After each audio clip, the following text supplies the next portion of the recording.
इस बार समीकरण से टिकट दी जाएगी। क्या किसी और बड़े बीजेपी वाले घबराए हुए हैं। जब से बच्चों ने लोकतंत्र में अपनी आवाज़ उठाना शुरू किया है, बीजेपी के लोग घबरा गए हैं, घबराए हुए हैं। जो सरकार बच्चों से घबरा जाए और 10 साल में उनके पास कुछ काम करने का ना हो, रिकॉर्ड ना हो उनको बताने का, ये सरकार जाने वाली है। एक तो नौजवान दुखी हैं, किसान दुखी है, कहीं डीएपी खाद मिल रही हो बता दो आप। और खाद और डीएपी के लिए भी आपको पोर्टल का इस्तेमाल करना पड़ा, थोड़ा मिस हो गया तो गायब होगा, नाम ही गायब हो गया। ये नए ज़माने के लोग हैं, बताओ। किसान को खाद चाहिए तो खाद नहीं दे पा रहे, और जो बटाई पे खेती उन्हें खाद कहाँ से मिल रही है? सर जैसे बिहार में स्थिति में संविधान बचेगा तो हमारी आपकी आज़ादी बचेगी, संविधान बचेगा तो हमारी आपकी स्वतंत्रता बचेगी, स्वाधीनता बचेगी, और संविधान बचेगा तो लोकतंत्र बचेगा। और हमें उम्मीद है कि लोकतंत्र बचेगा, और उसको बचाने के लिए अभी जो जनता ने सहयोग और समर्थन दिया, 37 सीटें और अलायंस को मिलाकर के 43 सीटें जो मिली हैं, उसी का परिणाम है। डिलिमिटेशन सरकार नहीं ला पा रही है, और यही कमज़ोर होते हम तो लोकसभा की सीमाएं बदल गई होती। ये जो बीजेपी के लोग लोकसभा की सीमाओं की चिंता कर रहे हैं, इन्हें देश की सीमाओं की चिंता करनी चाहिए। जो हमारी सीमाएं बदलना चाहते हैं लोकसभा की, जो देश के साथ व्यवहार हो रहा है सीमाओं पर, और कम से कम क्षेत्रफल तो बता दें कि 2014 से पहले क्या भारत का क्षेत्रफल था और आज क्षेत्रफल क्या है। चीन को लेकर सर बिहार में मेजर जितेंद्र पार्टी के साथ और फौज के लोगों के बीच में, और कई फौजी साथी जो रिटायर हो गए हैं, उनकी समस्याओं को लेकर के, और पार्टी से कैसे फौज के लोग जुड़े और उनकी समस्याओं का कैसे समाधान हो, लगातार मेजर साहब उसमें काम करते रहे हैं। आज जब उनके बेटे, वो भाई नहीं है बीच में हमारे, इनके परिवार के इस शोक के कार्यक्रम में मैं शामिल होने आया हूँ। उनके परिवार के सदस्य हमारे साथ हैं, तो इस दुख के कार्यक्रम में मैं शामिल होने आया हूँ। और हमारे पत्रकार साथी ने जो पूछा है, आज 15 अगस्त है। आज के दिन लाल किले से अपना पुराना ट्रैक रिकॉर्ड और भविष्य में किस दिशा में जाएंगे, वो बातें सरकार की तरफ से आती हैं। जी।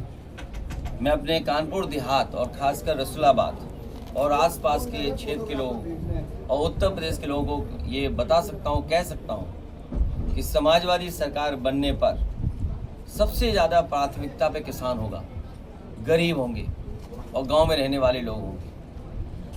अगर विकास की तुलना करें हम और आप मिल कर के, मुझसे बेहतर तुलना आप लोग कर सकते हैं, क्योंकि आप जनता के बीच रहते हैं, पत्रकार हैं, डेली आपको कुछ न कुछ सुनने को मिलता है, कोई ना कोई खबर बनाने का मौका मिलता है।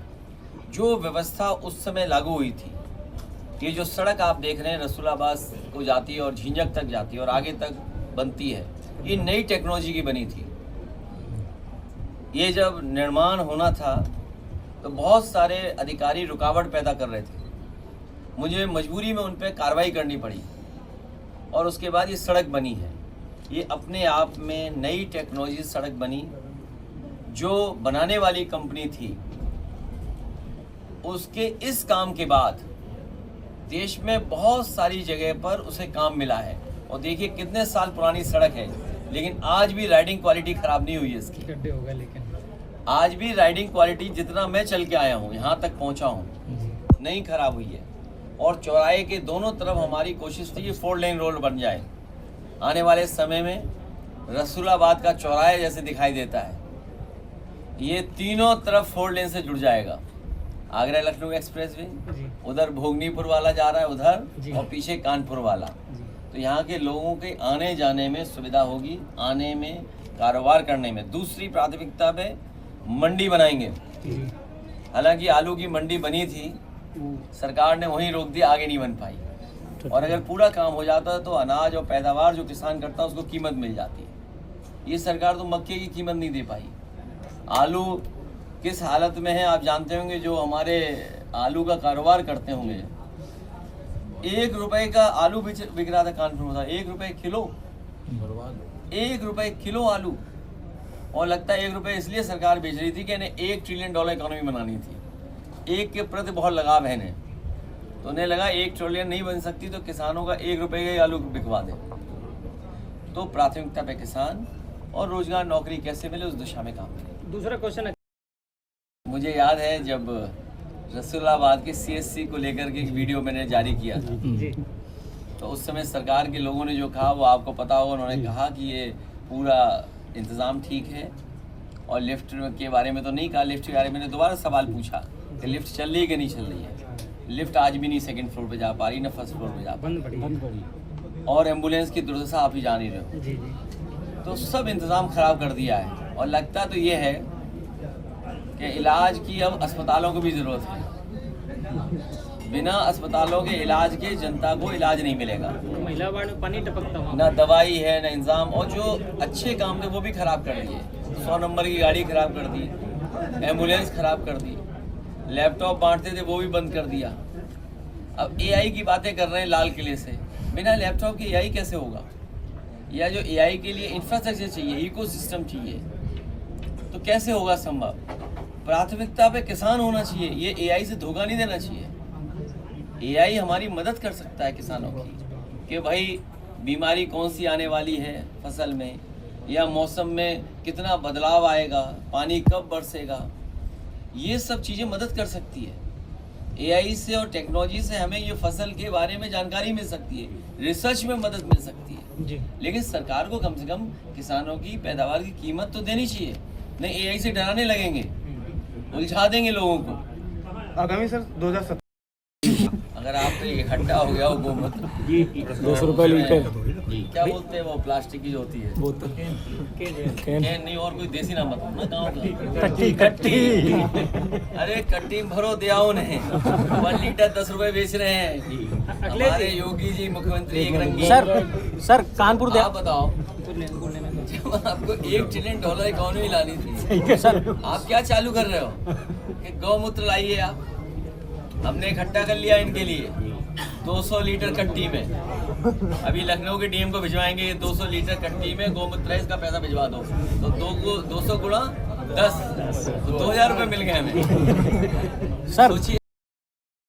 और जब CMO को जानकारी हो तो कहते हैं कि नष्ट किया जाए, कि सर इससे पहले CMO बना ही रहा है। अब आप देखिए, याद है आपको यहीं पर एक ब्राह्मण परिवार के ऊपर बुलडोजर चला तो दोनों माँ बेटी मर गए, याद है? जी जी एक और याद होगा, क्षत्रिय मार दिया था पुलिस ने, मारते सतवंत, मैथा सतवंत, मैथा क्षेत्र सतवंत। तो और CMO क्या कर रहे हैं? लिफ्ट से चला नहीं रहे, सर्टिफिकेट बना रहे हैं फर्जी। सर इससे पहले जिला अस्पताल था वहाँ जी देश का वो एक्सप्रेसवे बना था, और इसके बनने के बाद लोगों ने उसी तरह की बनाने का काम शुरू किया, जी और आज भी खराब नहीं हुआ। जब इन्होंने इसको बर्बाद कर दिया तब भी सुना है कि सरकार को एक मंत्री पे कार्रवाई करनी पड़ी कि उन्हें पूरी सड़क पे रिकारपेटिंग करनी थी, बिटुमेन की ऊपर वाली लेयर पूरी डालनी थी। उन्होंने पैचेस में डाल के पैसा निकाल लिया पूरा, जी पैचेस लगा करके पैसा पूरा निकाल लिया, और उसकी वजह से उन्हें विभाग से हटना पड़ा। तो ये खराब इसलिए कर रहे हैं कि लोग अच्छा ना बोल पाए कि उनकी सड़क से अच्छी सड़क है ये। तो 10 साल से अब बताइए, अभी तक मेंटेनेंस नहीं किया इन्होंने।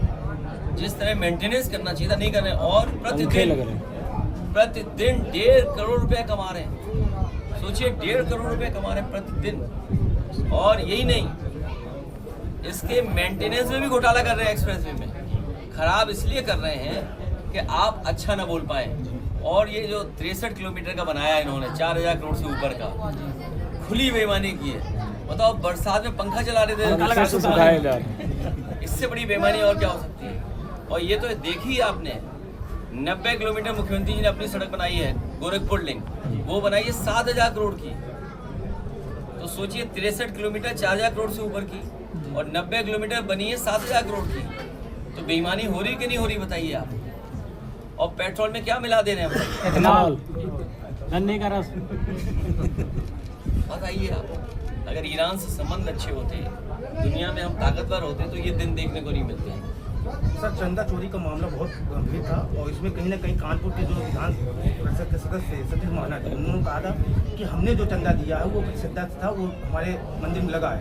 जो जनता ने दिया, जिसने सदस्य नहीं दिया है, उसका चंदा चोरी हो गया। इस वाक्य को और इस शब्द को कितना आप मानते हैं कि सही है? ऐसा है, वो स्पीकर हैं, उनका सम्मान करना चाहिए एज ए स्पीकर के रूप, ज़्यादा नहीं कहना चाहिए। लेकिन हमारी एक अपील है आपके माध्यम से, निवेदन के माध्यम से, कि स्पीकर सब भरोसा करते हैं। जैसे प्रभु श्री राम पर सबको आस्था है, सबको श्रद्धा है। अगर वहीं चोरी हो जाए, वहीं पर श्रद्धा पे चोरी हो जाए, बताओ कितने आस्थावान लोगों के साथ धोखा हुआ है, सोचिए। और कोई भी दान अपना बताता नहीं, गुप्त दान, ये गलत बात है। अगर आप किसी का गुप्त दान पूछ रहे हैं तो आप सनातनी नहीं हो सकते। हमारे यहाँ ब्राह्मणों को बाद में दक्षिणा देने की वो है, आप दक्षिणा पूछ नहीं सकते किसी से। तो ये स्पीकर साहब को बताना आप जाके कि ये पूछना गलत है। और उससे भी गलत बात क्या हुई है मैं बताता हूँ। ये भावना पता लगती है कि आपकी भावना क्या है। आप मुस्लिम लोगों के नाम पूछ रहे थे और कह रहे थे आपने कितना दान दिया। ये बताइए कैसी बात है। जब हम स्पीकर पे ज़्यादा भरोसा करते हैं, स्पीकर पे सब सम्मान करते हैं, वो पोस्ट ऐसी होती है। इसलिए हमारा निवेदन और अपील है, और जब कभी व्यक्तिगत रूप से मिलेंगे तो मजबूरियां हो सकती हैं, लेकिन इस तरह की भाषा और व्यवहार नहीं हो सकता। क्या आप मुस्लिम लोगों से पूछे कि आपने चंदा क्या दिया है? और हम तो अपना मंदिर निर्माण करा रहे हैं, आप लोग आएंगे, बुलाएंगे आप सब लोग। और जो कन्नौज का मेडिकल कॉलेज है, पैरामेडिकल है, या और मेडिकल कॉलेज हैं, कानपुर का जिस समय सरकार थी बहुत से काम हुए, ये जानते होंगे पुराने लोग। नए डिपार्टमेंट बनाए, कार्डियोलॉजी डिपार्टमेंट के लिए काम दिया और उसको बजट भी दिया बड़े पैमाने पर। तो वो सुविधाएं जनता को देंगे। और अभी गिनती नहीं मैंने की है, लेकिन मैंने गिनती कर के के लिए लगा दिए लोग। सुना है कि कानपुर देहात, कानपुर नगर और ग्रामीण में बड़े पैमाने पर प्राइमरी स्कूल बंद कर दिए गए। जी। और मुख्यमंत्री जी ने अपने गोरखपुर में 400 बंद कर दिए। जो मुख्यमंत्री अपने यहाँ प्राइमरी स्कूल बंद कर दिए, उससे क्या उम्मीद करोगे आपकी शिक्षा के क्षेत्र में क्या करेंगे? जो सरकार जिस देश में शिक्षा और स्वास्थ्य के प्रति ये अनदेखी हो, वो देश कभी तरक्की नहीं कर सकता। ये जो वर्चस्ववादी लोग हैं, सामंतवादी लोग हैं, ताकतवर लोग हैं, वो चाहते हैं गरीब के बच्चे पढ़े लिखे नहीं। प्राइमरी स्कूल में किन के बच्चे पढ़ रहे थे? जो गांव के सबसे गरीब बच्चे वो पढ़ने जा रहे थे। सही है। ये जानबूझ करके शिक्षा से दूर रखना चाहते हैं। सर, अंतिम सवाल ये रहेगा, बिहार में महिलाओं को एक योजना का लाभ दिया गया, कहीं ना कहीं सवाल उठाकर लोकतंत्र को खतरे में डाला गया। अब उत्तर प्रदेश में यही चर्चा तिरंगा अभियान के तहत लोग गाँव में भाजपा के लोग कर रहे हैं, इसको किस नतीजे देख रहे हैं आप? वैसे कि 50,000 महिलाओं को अनुदान, वैसे बहुत अच्छे चैनल हमें दिखाई दे रहे हैं, मोबाइल चैनल भी हैं जी।